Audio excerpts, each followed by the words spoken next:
Big boss ಅಲ್ಲಿ ತುಂಬಾ ಖುಷಿ ಕೊಟ್ಟಂತ ಸಿಚುವೇಶನ್ ಹಂಚ್ಕೊಳ್ಳೋದಾದ್ರೆ ಖುಷಿ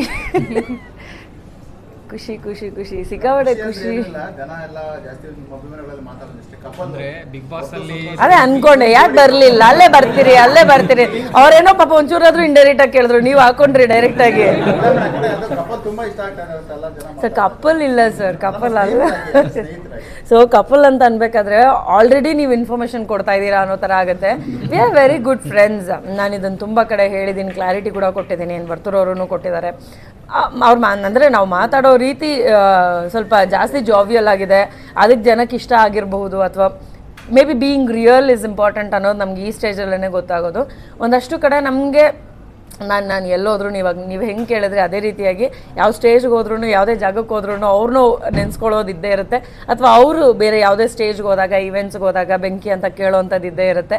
ಯಾ ವೆರಿ ಗುಡ್ ಫ್ರೆಂಡ್ಸ್. ಆ್ಯಂಡ್ ಆ ಒಂದು ಫ್ರೆಂಡ್ಶಿಪ್ನ ಕೊನೆವರೆಗೂ ಯಾವಾಗಲೂ ಅವ್ರ ಮದುವೆ ಆಗಲಿ ನನ್ನ ಮದುವೆ ಆಗಲಿ ಎಲ್ಲ ಆದಮೇಲೂ ನಾವು ಉಳಿಸ್ಕೊಳ್ಳೋವಂಥ ಪ್ರಯತ್ನದಲ್ಲೇ ಇರ್ತೀವಿ. ಯಾಕಂದರೆ ನಾವು ಒಂದು ಫ್ರೆಂಡ್ಶಿಪ್ನ ಬೆಳೆಸ್ಕೋಬೇಕು ಅಥವಾ ಬೇರೆಯವ್ರಿಗೆ ಯಾರಿಗೋ ತೋರಿಸ್ಬೇಕು ಅನ್ನೋದಕ್ಕೋಸ್ಕರ ಬೆಳೆದಂಥ ಫ್ರೆಂಡ್ಶಿಪ್ ಅಲ್ಲ ಅದು.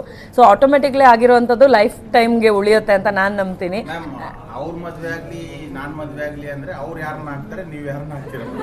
ಅವ್ರು ಯಾರನ್ನ ಹಾಕ್ತಾರೆ ಅಂತ ಅವ್ರು ಹೇಳ್ತಾರೆ, ನಾನು ಯಾರನ್ನ ಹಾಕ್ತೀನಿ ಅಂತ ನಾನು ಮುಂದಕ್ಕೆ ಹೇಳ್ತೀನಿ. ಯಾಕೆ ತಲೆ ಕೆಡ್ಸ್ಕೋತೀರಿ?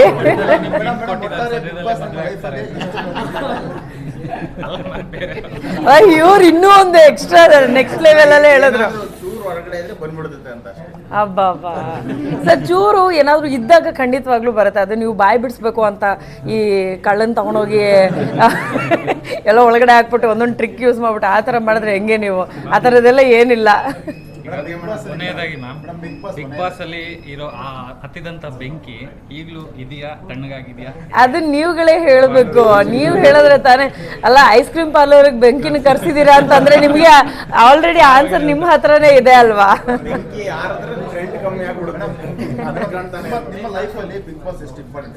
ಸರ್ ಸಿಕ್ಕಾಪಟ್ಟೆ ಇಂಪಾರ್ಟೆಂಟ್ ಆಯಿತು ಸರ್. ನನಗೂ ಗೊತ್ತಿರಲಿಲ್ಲ ಅಷ್ಟೊಂದು ಇಂಪಾರ್ಟೆನ್ಸ್ನ ತಗೊಳುತ್ತೆ ಅಂತ.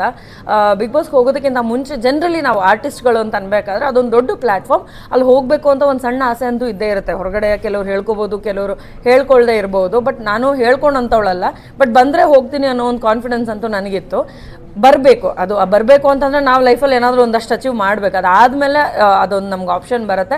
ಬಟ್ ಬಂದ ಮೇಲೆ ನಾನು ಏನು ಅಂದ್ಕೊಂಡಿದ್ದೆ, ಜನರಲಿ ಒಂದು ಸ್ವಲ್ಪ ಅಭಿಮಾನಿಗಳು ಜಾಸ್ತಿ ಆಗಬಹುದು ಅಥವಾ ನಂಗೊಂದು 4 ಪ್ರಾಜೆಕ್ಟ್ ಜಾಸ್ತಿ ಸಿಗ್ಬೋದು ಅಂತ ಅಂದ್ಕೊಂಡಿದ್ದೆ. ಬಿಟ್ಟರೆ ಈ ರೇಂಜ್ಗೆ ಪ್ರೀತಿ ಸಿಗುತ್ತೆ ಅಂತ ನಾನು ಎಕ್ಸ್ಪೆಕ್ಟ್ ಮಾಡಿರಲಿಲ್ಲ. I get goose bumps. This is so real. ನಾನು ಎಕ್ಸ್ಪೆಕ್ಟ್ ಮಾಡಿದ್ದಕ್ಕಿಂತ ಹೆಚ್ಚಾಗಿ ಜನ ನನ್ನನ್ನು ಅಕ್ಸೆಪ್ಟ್ ಮಾಡಿದ್ದಾರೆ. ಆ್ಯಂಡ್ ನಾರ್ಮಲ್ ಒಂದು ಆರ್ಟಿಸ್ಟ್ ಅಂತ ನೋಡ್ತಿದ್ದಂಥವ್ರು ಮನೆ ಮಗಳು ಅಂತ ಸ್ವೀಕಾರ ಮಾಡಿದ್ದಾರೆ. ಅದಕ್ಕಿಂತ ಇನ್ನೇನು ಬೇಕು ಹೇಳಿ? ಸೊ ಇನ್ನೊಂದು 10 ಸಿನಿಮಾ ಮಾಡಿದ್ರೂ ನನಗೆ ಏನಂದರೆ ಮಾಡಿದ್ಮೇಲೆ ಸಿಕ್ತಿತ್ತೋ ಇಲ್ವೋ ಗ್ಯಾರಂಟಿ ಇಲ್ಲ. ಅಷ್ಟು ಪ್ರೀತಿ ನನಗೆ ಜಸ್ಟ್ ಬಿಗ್ ಬಾಸ್ 3 ಮಂತ್ಸ್ನಲ್ಲಿ ತಂದು ಕೊಟ್ಟಿದೆ. ಅದಕ್ಕೆ ನಾನು ಯಾವಾಗಲೂ ಚಿರಋಣಿ. ಎಸಿ ಹಾಕಿದ್ದಾರೆ, ಐಸ್ ಕ್ರೀಮ್ ಪಾರ್ಲರ್ ಬಂದಿದ್ದೀರಾ, ಬೆಂಕಿ ಅಂತ ಅಷ್ಟೆಲ್ಲ ಕೂಡ ಬೆವರ್ತಾ ಇದ್ದಾರೆ. ನನಗೆ ಇವತ್ತು ಇಲ್ಲಿ ಸಿರಾಗ್ ಬರ್ತಾ ಇದ್ದೀವಿ ಅಂದಾಗಲೇ ವಿಡಿಯೋ ಒಂದು ಹಾಕಿದ್ವಲ್ಲ, ಸೊ ಅದನ್ನು ಶೇರ್ ಮಾಡಿದ್ದೆ ನಾನು. ಭಾಳಷ್ಟು ಜನ ಈ ಒಂದು ಮೆಸೇಜ್ನ ನನಗೆ ಹಾಕಿದ್ರು, ಇವತ್ತು ಸಿರಾನಲ್ಲಿ ಟೆಂಪ್ರೇಚರ್ ಸಿಕ್ಕಾಪಟ್ಟೆ ಜಾಸ್ತಿ ಆಗಿದೆ ಬಿಕಾಸ್ ಬೆಂಕಿ ಬರ್ತಾ ಇದ್ದಾರೆ ಅಂತ ಅಂದ್ಬಿಟ್ಟು. ಇದು ರಿಪೀಟ್ ಮೋಡಲ್ಲಿ ಬರ್ತಾ ಇತ್ತು ನನಗೆ message. That is the way of showing love. So ನಿಮ್ಮೆಲ್ಲರ ಪ್ರೀತಿಗೆ ನಾನು ಯಾವಾಗಲೂ ಚಿರಋಣಿ, ಆಭಾರಿ. Thank you.